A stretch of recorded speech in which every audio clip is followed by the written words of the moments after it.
How's it going, guys? What you're going to see today is the second match against XFactor that I had about a week ago as promised. You've already seen my first one, and here's the second one. This one here, he gets the best of me, his team crushes ours. And it features some attack boat gameplay and of course some scout chopper gameplay, because I really do love piloting that scout chopper, and I've absolutely been looking for more gameplays, and this one here is a pretty good one. That's XFactor in the boat. I don't get the kill, but I do a shit ton of damage to his boat. You saw my teammate get it there. And just a quick tip before I pass on with regard to more attack boat gameplay here. A lot of the time, and I'm not sure it was patched in the previous patch, and if it was, that's unfortunate, and you can just completely disregard this little quick tip here. But with regard to the previous patch, a lot of the time you could use either the 30mm cannon or the burst. The burst worked better because you can control the accuracy and the timing a lot better. A lot of the time before the previous patch, you could take out TV missiles by timing a well-timed burst to explode it in the air before it hit your boat. Again, I'm not sure if that got patched or not in this one, but I'll assume it wasn't for the purposes of what I was talking about. Before you could do that, if you can still do it in this particular mode, you saw earlier where I was shooting the TV missile toward XFactor. You saw me basically shoot into the wave. And at times, yes, TV missiles can be a little buggy if you shoot into the water, and it's sort of a risk that you take whenever you do it, but sometimes I find for the most part the risk pays off. If you shoot into the top layer of water with the TV missile, A, they're next to impossible to block with the burst because the burst fire is just going to hit the water, but on top of that, you can almost never see it coming unless you happen to see it before you actually saw like the water crest. So a lot of the time it's sort of using your environment in little tips that most people wouldn't consider unless they did it accidentally. Sometimes shooting into a wave can entirely prevent you from actually, or your missile from not only being spotted, but being countered if it's counterable, unless it was fixed in the latest patch, in which case, again, disregard that fact. But it's a good tip I like to use a lot anyway. This match here, basically for the naval strike maps, is called Nansha Strike, I believe. The unfortunate part about this map, as much as it does play, I like all the naval strike maps. I find they play extremely well, because even if you aren't able to get a vehicle or use an attack boat like you'd want, if you spawn toward the middle maps, then you have a good infantry TDM style fight in Conquest or Carrier Assault. So it's a lot of fun. I really enjoyed how these maps play. But with regard to this particular map, as a lot of people know that follow my channel know, the Megalodon Easter egg was recently discovered, where if you have 10 people that sit around one of the beacons or buoys that's basically out in the middle of the sea here, the biggest issue I find for the most part is that so many people go around that buoy and basically wait for that Easter egg, and it's only in this map, so that's a big problem with it. A lot of people.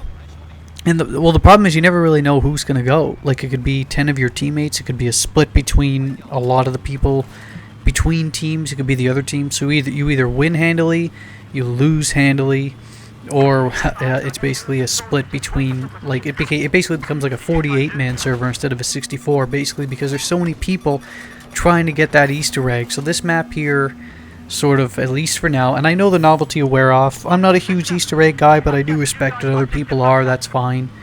But hopefully, yes, in terms of the playability of this map, I hope that novelty effect wears off soon enough, and we'll get back to actually being able to play a 64-man server without like a quarter to half the team going for try and see the Megalodon. But again, it's not a huge issue to me. It's not like I'm mad about it. I can't believe I won this particular boat fight there. I was dead in the water on fire. I had a guy sort of repairing me, and I guess he lost track of me in the waves. Again, sort of lucky with the environment, so I was able to take him out, but I probably should have lost that fight there. This map here, it seemed as if every single time I died, another attack boat spawned. I was not waiting on them to spawn for this one. It just happened to work out that whenever I died, within a few seconds of waiting and figuring out where I should probably spawn, there was another attack boat ready to go. So it was interesting. When I die in this particular next attack boat wave, which is pretty soon, because as you see I push up way too far in the enemy area, get immobilized, get set on fire, and then I guess this guy's javelin, I think it's a javelin, we'll see in a second. Well, I don't know what it was, a mortar maybe, and here's the scout choppers.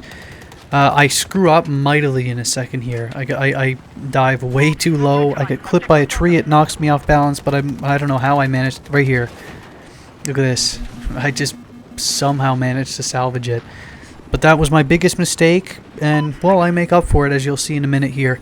Use your environment when you're in the scout choppers. I've said this in just about every video I've ever made with regard to piloting choppers, but your environment counts, especially because the ECM jam delay versus Battlefield 3 is so much higher. You basically have to use your environment, otherwise you'll be shot down immediately.